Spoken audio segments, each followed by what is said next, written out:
네, 이어지는 시간 허반석의 작전 리포트 시간입니다. 증권가 리포트 자세하게 분석 도와드리는 시간이고요. 서경의 산업부장 허반석 전문위원 인사드립니다. 안녕하세요. 네, 안녕하세요. 네, 반갑습니다. 오늘 금방 행복해지는 금요일 우리 허반석 전문위원께서 밀고 가시는 유행어입니다. 네, 오늘 금요일인데 이번 주는 또 미국의 인프라 투자 기업들, 수혜 기업들 알아봤습니다. 다시 한번 체크해 보시죠. 네, 인프라 투자 수혜 산업 관련 종목들입니다. 두산바켓, RFHIC, RF머티리얼즈, LS 일렉트릭까지 4가지 종목이네요.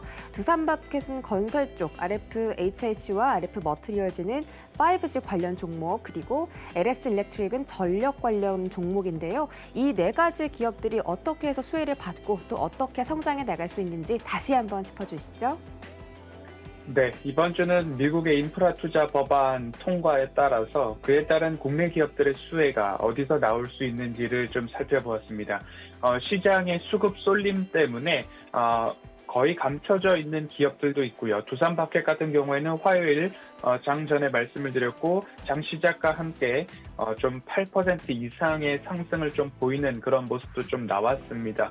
결국엔 시장의 광풍이 스치기만 해도 상한가에 간다라는 NFT 쪽으로 많이 쏠려 있습니다. 그런데 그런 부분들이 애플카 이슈 때도 그랬고요. 그리고 바이오가 한창 열기를 부릴 때도 그랬던 것처럼 그쪽으로의 나의 포트폴리오나 관심 종목이나 보유 종목이 없으면 굉장히 소외감이 높은 그런 시장의 분위기가 이어지고 있습니다.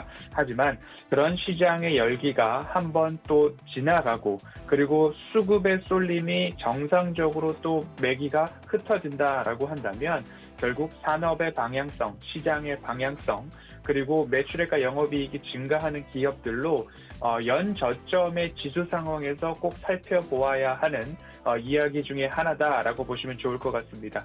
바이든 대통령이 1차 물적 인프라 그리고 2차 인적 인프라 중에서 1조 2천억 원 규모의 하원 통과가 있었습니다.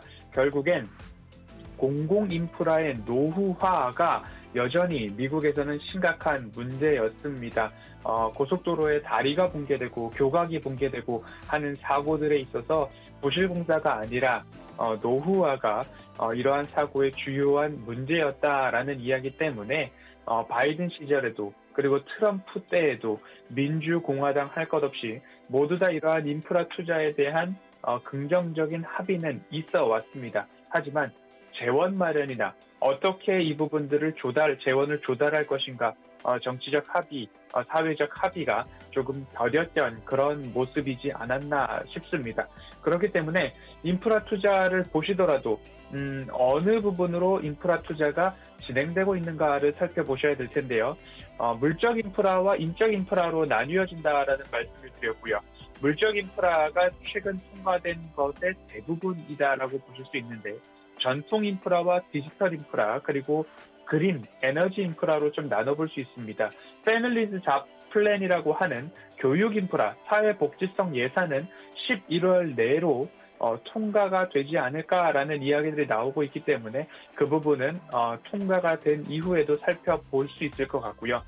전통 인프라는 도로와 철도, 건축, 기계, 그리고 이러한 대규모 공사를 위해서 자금 조달이 이루어져야 되기 때문에 금융업종의 수혜까지도 생각을 해볼 수 있을 것 같고요. 디지털 인프라는 어제 방송에서도 말씀을 드렸듯이 반도체, 그리고 초고속 인터넷, 5G, 클라우드 이쪽으로 성장세가 이어질 전망이다라는 설명을 좀 드렸습니다.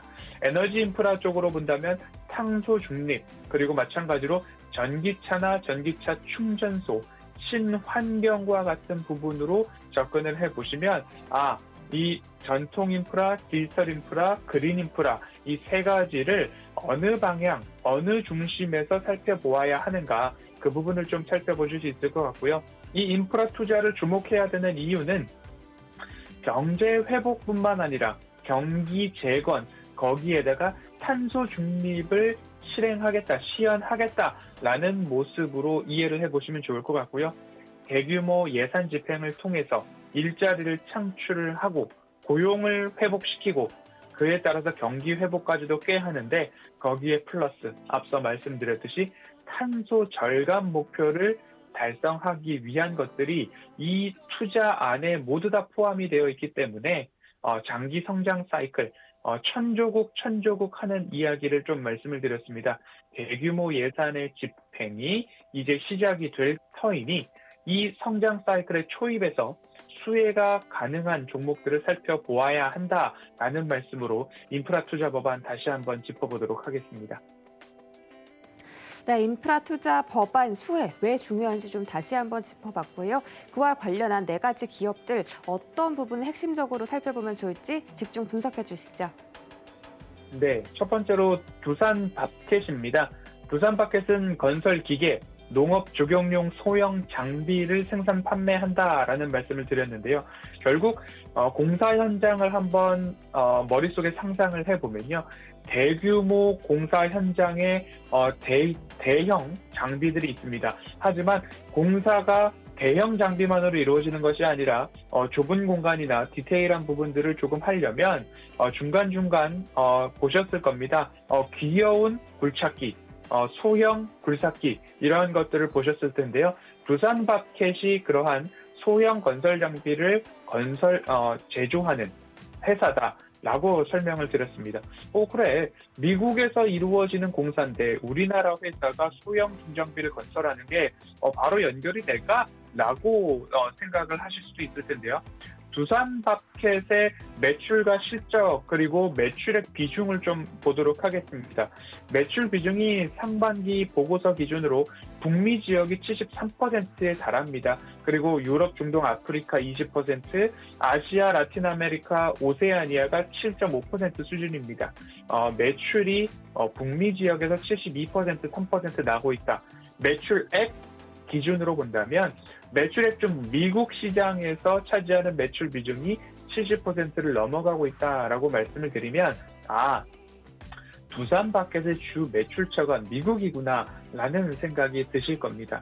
그리고 이제 막 통과된 인프라 투자가 8년 동안 미 전역의 도로, 교량, 철도, 공항 이런 것들의 개보수가 일어날 것이기 때문에 통상 건설 현장에 대형 장비만 들어가는 게 아니라 중소형 장비도 들어간다라고 말씀을 드렸기 때문에 꾸준한 매출 상승을 기대해 볼 수 있겠다라는 말씀에 두산밥켓을 말씀을 드리고 있습니다.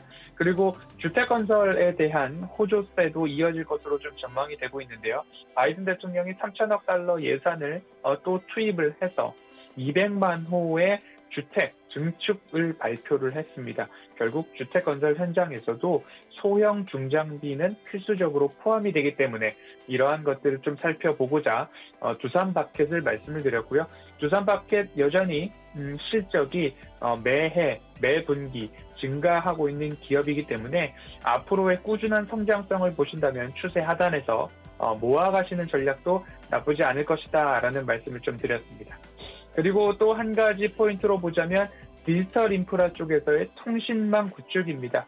5G, 6G, 여러 가지 자율주행이나 메타버스, 서버, 클라우드 이런 것들을 운영하기 위해서는 국가 기관 산업으로 접근을 하시는 게 맞을 것 같고요. 글로벌 방산 기업에도 이 RFHIC가 납품을 하고 있기 때문에 여러 가지 시너지가 좀 나올 것 같다라는 말씀 드릴 수 있을 것 같고요. 또 한 가지는 차세대 미래 먹거리, 제가 모멘텀 체크리스트에서 차트상, 숫자상, 그리고 모멘텀이라고 말씀드리는 미래 먹거리입니다. 화합물 반도체, 전력 반도체라고 말씀을 드리고 있는데요. 기술 개발 단계가 아니라 이미 양산을 마친 그런 기업이다라는 말씀으로 RFHIC를 좀 소개를 드렸습니다. 그리고 RF 머티리얼즈도 좀 말씀을 드렸는데요. RF 머티리얼즈 같은 경우에는 RFHIC로부터 낙수 효과가 있을 것이지만 광 트랜시버 패키지 공급, 의료용 산업용 레이저 모듈 공급, 또 하나는 마찬가지로 미래 먹거리로서 전기차에 필수적으로 들어가는 히팅 싱크 소재 기술을 보유하고 있는 기업이다. 현대차에서 현재 샘플 적용 및 신뢰성 검증이 진행 중이고 LG전자에서는 제품 적용 및 양산 가능성이 검토 중인데 이 부분에 있어서도 결과가 나온다라고 한다면 RF 머티리얼즈의 미래 먹거리 사업이 되지 않을까라는 말씀을 좀 드리고 싶고요. 통신 장비를 이제 누누이 말씀을 드려왔습니다. 그 결론적인 이유는 국내 기술과 해외 기술의 라디오 방식과 디지털 방식, RF와 DU 방식이 있는데 디지털 유닛과 그리고 라디오 유닛인데 국내는 대부분 라디오 유닛이 포함이 되었는데 해외는 디지털 유닛이 대다수입니다. 거기에 맞춰서 국내 캐펙스 투자 규모는 SK텔레콤이 약 2조 원 구간입니다. 그런데 미국의 버라이즌은 20조 원 구간이기 때문에 그 규모의 차이가 어마어마하다라고 좀 말씀을 드려본다면, 그리고 또한 미국에서 디지털 유닛, DU 방식이 대다수이기 때문에 버라이즌, 인도의 릴라이언스, 일본의 도코모, 이런 부분에 있어서 채택 방식이 디지털 유닛이기 때문에 우리나라 기업들 중에서 미국에 증납을 하거나 이 디지털 유닛을 집중적으로 생산하고 있는 기업들 위주로 이 통신, 디지털 인프라 관련해서는 수혜가 전망이 된다라는 부분 참고를 해보시면 좋겠습니다. 그리고 끝으로 전력망 쪽으로 에너지 인프라, 대부분 전기차나 전기차 충전소 생각도 하시는데요. 그러한 필수적인 망을 깔게 된다면 이 전선과 관련된 부분들, 그리고 변압기, 중계기 이런 쪽으로도 좀 생각의 폭을 넓혀 보실 수 있을 것 같아서 LX 일렉트릭을 좀 가지고 왔습니다. 전력 사업에서의 매출 비중이 70%, 76%에 육박을 하고 있고요. 두산바켓과 마찬가지로 내수와 수출을 좀 비교해 본다면 내수는 60%, 수출은 40% 비중, 상반기 매출액 기준으로 구분을 해볼 수 있을 것 같습니다. 또 한 가지로 기대를 해본다면 전력 인프라, 전력망의 현대화가 또 있어야 될 것 같은데요. 이 전력 인프라 관련해서 투자가 역시 미국에서 더뎠습니다. 그런데 트럼프 정부에서 고압 변압기에 대한 반덤핑 관세를 좀 부과를 해 놓은 상황인데요.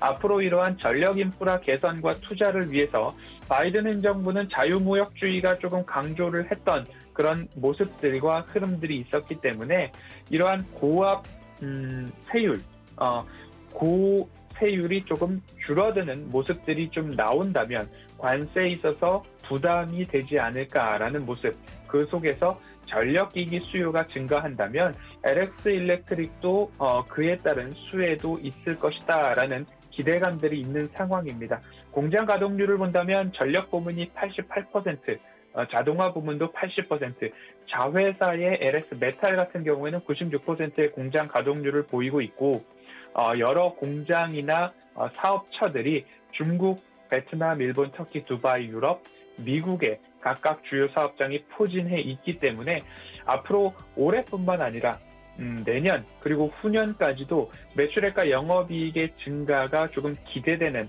그런 기업입니다.